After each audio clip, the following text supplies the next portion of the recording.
circle bright, weave your web of dark and light, earth, air, fire.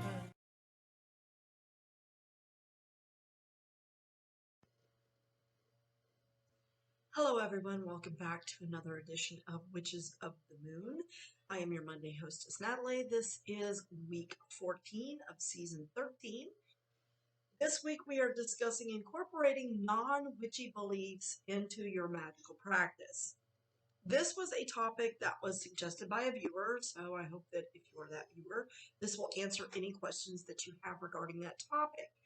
I think that it's safe to say that most modern witches incorporate some form of non-witchy belief into their magical practice, whether that be working with specific deities that don't necessarily come from a witchy or magical background. And what I mean by that is magic is something that is accepted into a lot of the ancient cultures. It was an accepted thing. So although it's not witchy or associated with witches, like in my case, the Morrigan is associated with witches and witchcraft. The Hecate is associated with witches and witchcraft, but you have other goddesses which are not necessarily witches and witchcraft. Excuse me, such as some of the Hindu goddesses and some of the Chinese goddesses, although some of them I believe are also associated with witchcraft and witches. So incorporating these non-witchy beliefs into your magical practice is really kind of seamless because the practices we choose to incorporate that aren't strictly witchy are usually magical in nature either way.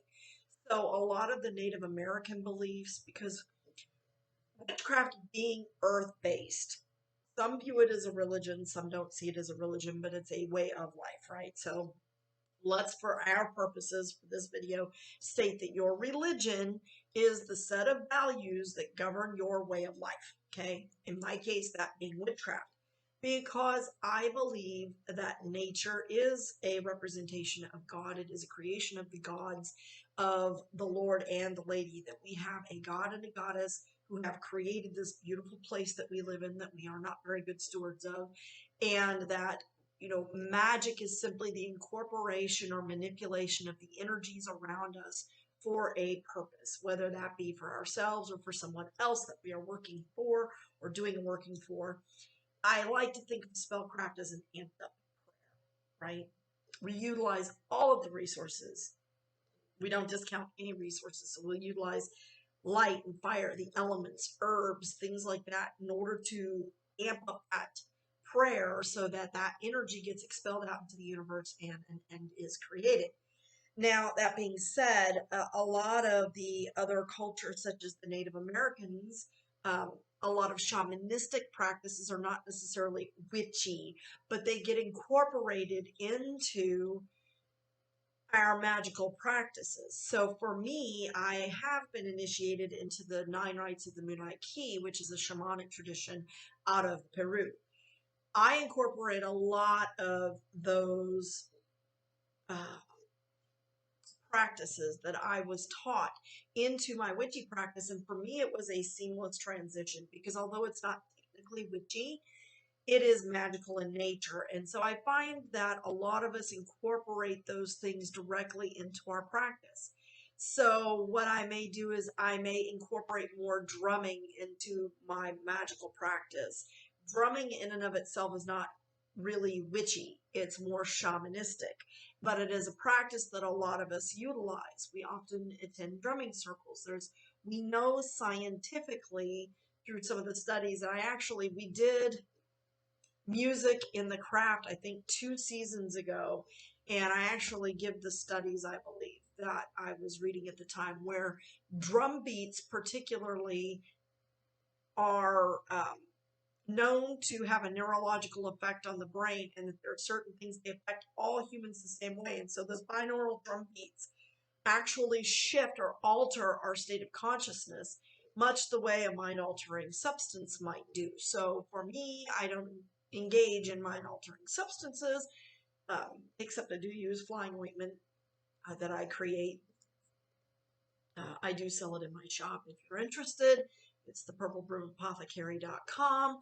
Please feel free to check out the shop. You can also order readings there. I have other services. I'm an ordained minister and I do hand fastings that are legal and binding, provided you are eligible and have a license from your state. So just keep that in mind. But as I was saying, I incorporate drumming into a lot of my Sabbath ritual or into my Esbot rituals that is not strictly a witchy practice. That is more shamanistic. And so some of those things I just incorporated directly because it helps me to get myself into a state where I can commune with spirit a lot more. Scrying is quite witchy, but it's also non-witchy. It's a practice that's utilized by many different cultures, and it was the shamans or the holy men or the holy women or those people that would utilize those practices to gain information, to gain insight, to gain wisdom. Meditation is not strictly a witchy practice, but it is something that many of us in the witching community do because we know that it benefits us not only health wise, because it has been shown to lower blood pressure, lower heart rate, and difficulties with the heart, to relieve stress off the heart and the body in general. And it allows us to alter our state of consciousness to move into things like astral travel or to scry better or to do readings better. For those of us that do tarot readings, I always do small meditation prior to doing a reading for someone so that I can connect myself to that plane of consciousness in order to give a better reading. So those are just some examples of non-witchy practices and why we incorporate them into our practice. I think modern witchcraft is not the same as ancient witchcraft. And I think that ancient witchcraft was probably more shamanistic than it was recognized as. I think that it harkens back to the wise women and the wise men who understood the plants. I think it has its roots in herbalism more than anything. And when you look at the Bible and you look at the original translations, the Greek pharmakeia was used, uh, and then it was translated into the modern English at that time, especially if you're looking at the King James Version. When you look at the original Greek translations and Hebrew translations, it's more closer to pharmakeia. So that's pharmaceuticals, right? Excuse me. So witches had an understanding of the use of both baneful and non-baneful herbs. If you can't kill, you can't heal, right? That was the saying or the idea. And so the idea of the use of herbs in terms of healing and for medicine is not is witchy, but it's not just witchy. And I think that over time, a lot of what we now consider witchy beliefs were really rooted in shamanism and herbalism and ancient cultures that have drifted their way down and being taught through oral and non-oral written traditions. We've retained some of that knowledge and we incorporate that into our practices today. So I think that to say that modern witchcraft is strictly just, casting spells is really flawed. We incorporate a lot of non-witchy practices into what we consider modern witchcraft, things that would be looked at as shamanistic or medicine man or something of that nature. And I think we often are very eclectic in our practices now, many of us, and so we look to broaden our knowledge. We're always looking to broaden our knowledge, and this is where I want to make a differentiation between cultural appropriation and expanding your knowledge. We in the magical community are a little more open to the ideas of others, but there's been such a slash back to, oh, you can't practice that because you're not part of that culture. And I think that makes some people hesitant to explore other avenues of magical practice, when really I think we're doing ourselves a disservice, because there is a distinct differentiation between cultural appropriation, which is when you are engaging in a practice more to um, disrespect it or because you feel you have a right to it. And it's the attitude with which you approach that. If you approach a new system of magical practice through the eyes of, I am sincerely reverent of this particular practice and would like to gain knowledge from it and would like to incorporate these practices in some form into my own, then I think that makes a huge difference in how you incorporate those practices. And your magical practice is your practice alone. No one has a right to tell you that you can or cannot do something within your magical practice. And I truly do believe that. And that's where I have a problem with the idea of lineage in witchcraft, because yes, we're all taught from somewhere, but now our method of teaching and learning has changed. And so you may not come from a specific tradition, or perhaps you're reading a book by someone who is of a specific tradition, but you're not being initiated into that tradition, so that you cannot practice what you're learning. And so I think we have made modern witchcraft kind of a hodgepodge of a variety of ideas and magical practices, because we continue to grow and learn and incorporate from one another, and that gets kind of melded into the practice of modern witchcraft. And that, my friends, is my take on incorporating non-witchy practices into your witchy practices. So I think when you look at things like Christian witchcraft and those practices, you see a lot of that incorporation, incorporating saints into the practices, like they do in Santeria.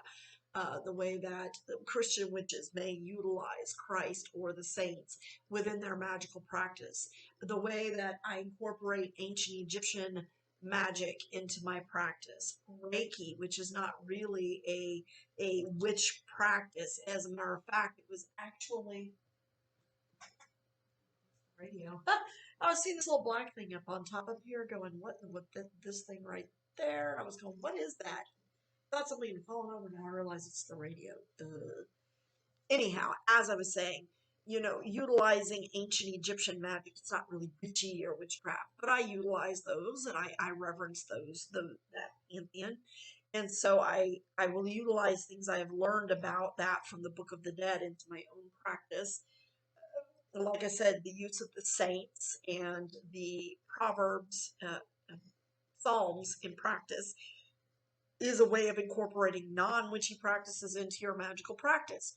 So there are many, many different ways in which we do this and many different reasons why people would do this. So I hope that kind of gives you a little bit of insight as to why we do that. I think we're always looking to grow, and we're always looking to grow as magical practitioners. So we look to things that are magic in nature, but not necessarily witchy. I do appreciate your time. We appreciate you watching, and if you didn't watch last week, make sure you go back and watch last week's videos. Thank you so much, and blessed be.